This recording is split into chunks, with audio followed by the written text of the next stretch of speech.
¿Qué tal? Esto es El Faro Informativo, el canal que te guía hasta las mejores y más controversiales noticias del acontecer nacional. El tema de los migrantes venezolanos no deja de ser noticia y esta vez la isla de Aruba anuncia que está a punto de oprimir el botón rojo. De esto se habló durante el encuentro patrocinado por la Unión Europea, la Organización Internacional para las Migraciones y ACNUR, donde se tocaron puntos bien importantes sobre el tema y hoy te los contaremos todo. Como también te contaremos la situación actual de un líder opositor que no está en el exilio, sino más bien en el limbo. Te hablamos de Leopoldo López, quien lleva 6 meses en la Embajada Española en Venezuela y su situación no parece que fuera a cambiar. El opositor venezolano Leopoldo López, que permaneció encarcelado en Caracas durante casi 3 años y medio y estuvo casi otros 2 en arresto domiciliario, cumplió este miércoles 6 meses como huésped en la residencia del embajador español en Venezuela, sin que haya indicios de que su situación, como la del país, pueda cambiar próximamente. Es una especie de empate catastrófico. Ninguno consigue desnivelar la situación, pero es un empate engañoso porque el poder institucional lo tiene Nicolás Maduro. Así lo resume el investigador asociado del Real Instituto Elcano, Rogelio Núñez.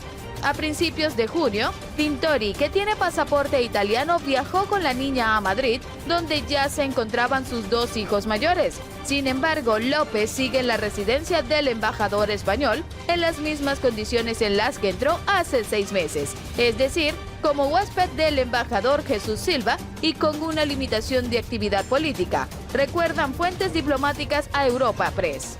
De esa limitación le advirtió públicamente el ministro español de Exteriores en funciones, Josep Borrell, a los pocos días de su acogida y después de que López tuviera un encuentro con periodistas. El opositor no ha pedido asilo ni puede hacerlo porque la ley española solo permite hacer esa solicitud en territorio nacional. Eso sí, está protegido por la inviolabilidad del complejo de la embajada. Para la investigadora senior del CIVOT, Susan Gatrius, aquella operación del 30 de abril no fue un intento de sublevación militar, sino justamente un intento de poner a salvo a Leopoldo López, que sigue teniendo gran valor simbólico para la oposición. No te muevas para que conozcas más detalles de estas y otras noticias. Antes de comenzar, te invitamos a suscribirte al canal y activar la campana de notificaciones para que no te pierdas de ninguna de nuestras noticias.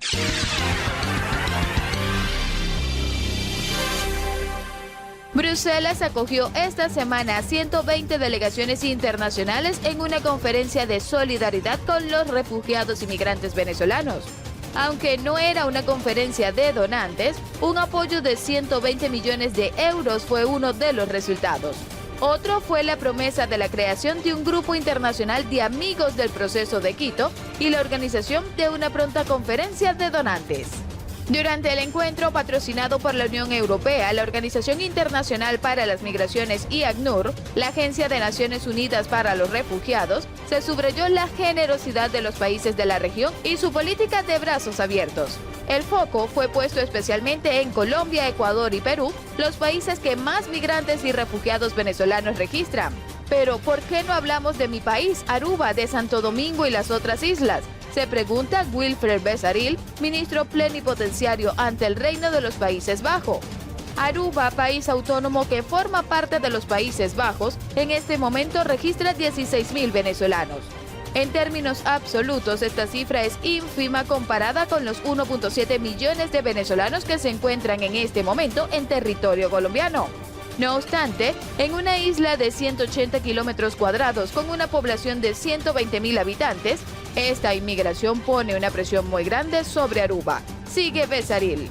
En esta isla neerlandófona, a solo 25 kilómetros de la costa occidental venezolana, el flujo masivo comenzó hace 3 años. Entre tanto, son el 13% de la población. Hasta ahora hemos podido absorber el flujo, pero si no hacemos algo, dentro de un año vamos a estar en serios problemas. Subraya, problemas sí. En la construcción de viviendas, por ejemplo, somos una isla, estamos rodeados de agua. No podemos sacar más terrenos. Tenemos un solo centro médico, no podemos asegurar el cuidado médico de más población. Responde Becerril. Nuestro mercado laboral también es muy limitado. Sigue el político caribeño. Siempre hemos acogido a la comunidad latina de Colombia, de Perú, de Santo Domingo. En el ramo de la construcción y la hotelería había cupo. Hoy todos esos puestos están copados por venezolanos. Agrega.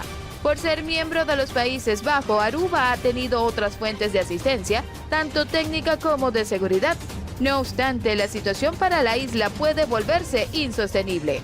La imposición de visados para controlar si quien entra como turista no se queda en el país es una de las medidas que se tendrían que tomar pronto.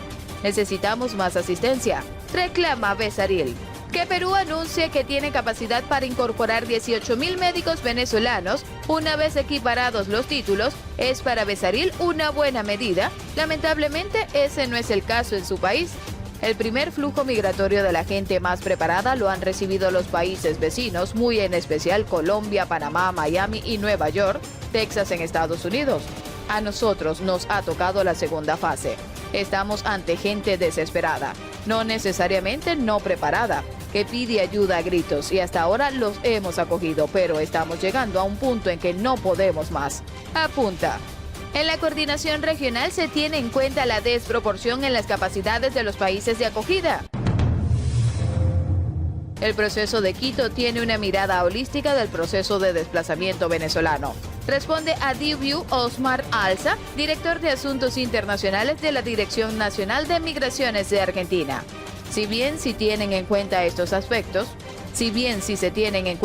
aspectos, es difícil tener una visión a mediano plazo, teniendo urgencias como las de Colombia, Ecuador y Perú.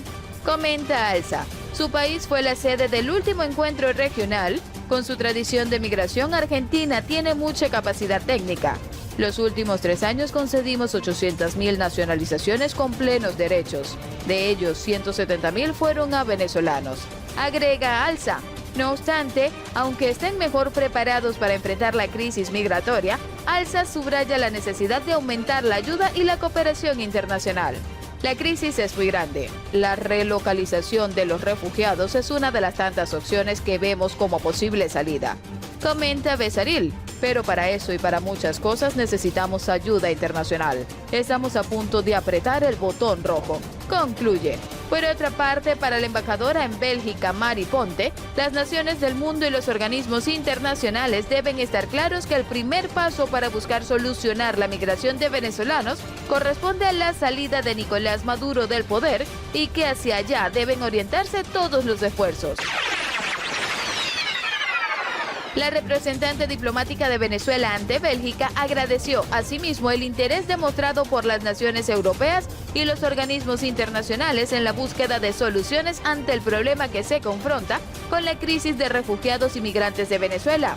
Para la embajadora en Bélgica, Mari Ponte, las naciones del mundo y los organismos internacionales deben estar claros que el primer paso para buscar solucionar la migración de venezolanos corresponde a la salida de Nicolás Maduro del poder y que hacia allá deben orientarse todos los esfuerzos.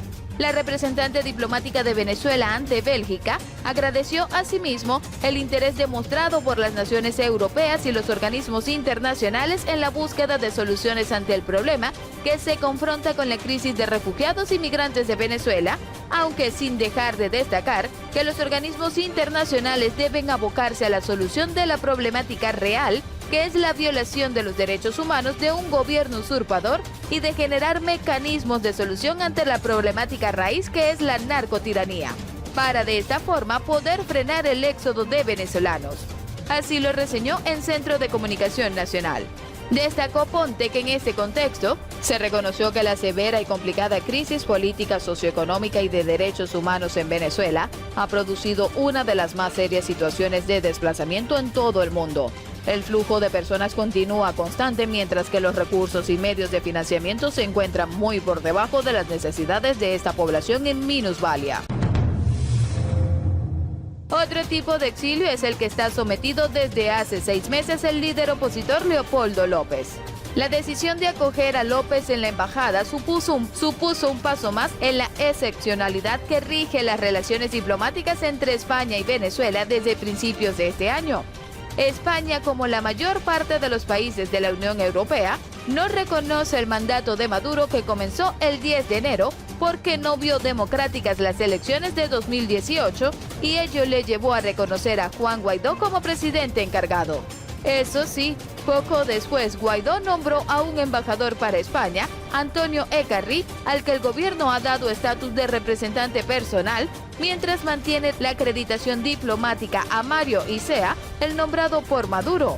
Adoptar medidas contra la embajada o el embajador podría propiciar medidas recíprocas contra la representación española en Caracas. Así son las cosas. España y Venezuela mantienen abiertos los cauces de comunicación. Las relaciones no se han roto, pero son muy frías. Así lo ilustra Núñez. El gobierno español sigue intentando a través de la Unión Europea alentar una solución pacífica, democrática y negociada entre los propios venezolanos y al mismo tiempo atender la crisis humanitaria. En opinión de Gratius, será interesante ver qué hace la Unión Europea cuando el hoy ministro español en funciones, Josep Borrell, asuma el liderazgo de la diplomacia europea. Y eso que, a su modo de ver, si se retomase el diálogo sería mucho más asimétrico porque la balanza se inclina a favor del régimen de Maduro, que gracias a sus alianzas internacionales se han apuntado tantos como un asiento en el Consejo de Derechos Humanos de la ONU. El régimen de Maduro, como el de Daniel Ortega en Nicaragua, recalca Núñez, ha tenido una capacidad de supervivencia mucho mayor de la que muchos pensaron y ningún acto ha conseguido resquebrajar al régimen. El motivo, según señalan ambos expertos, son las Fuerzas Armadas, que no ven ninguna alternativa viable para su propia seguridad y no ven el futuro con claridad.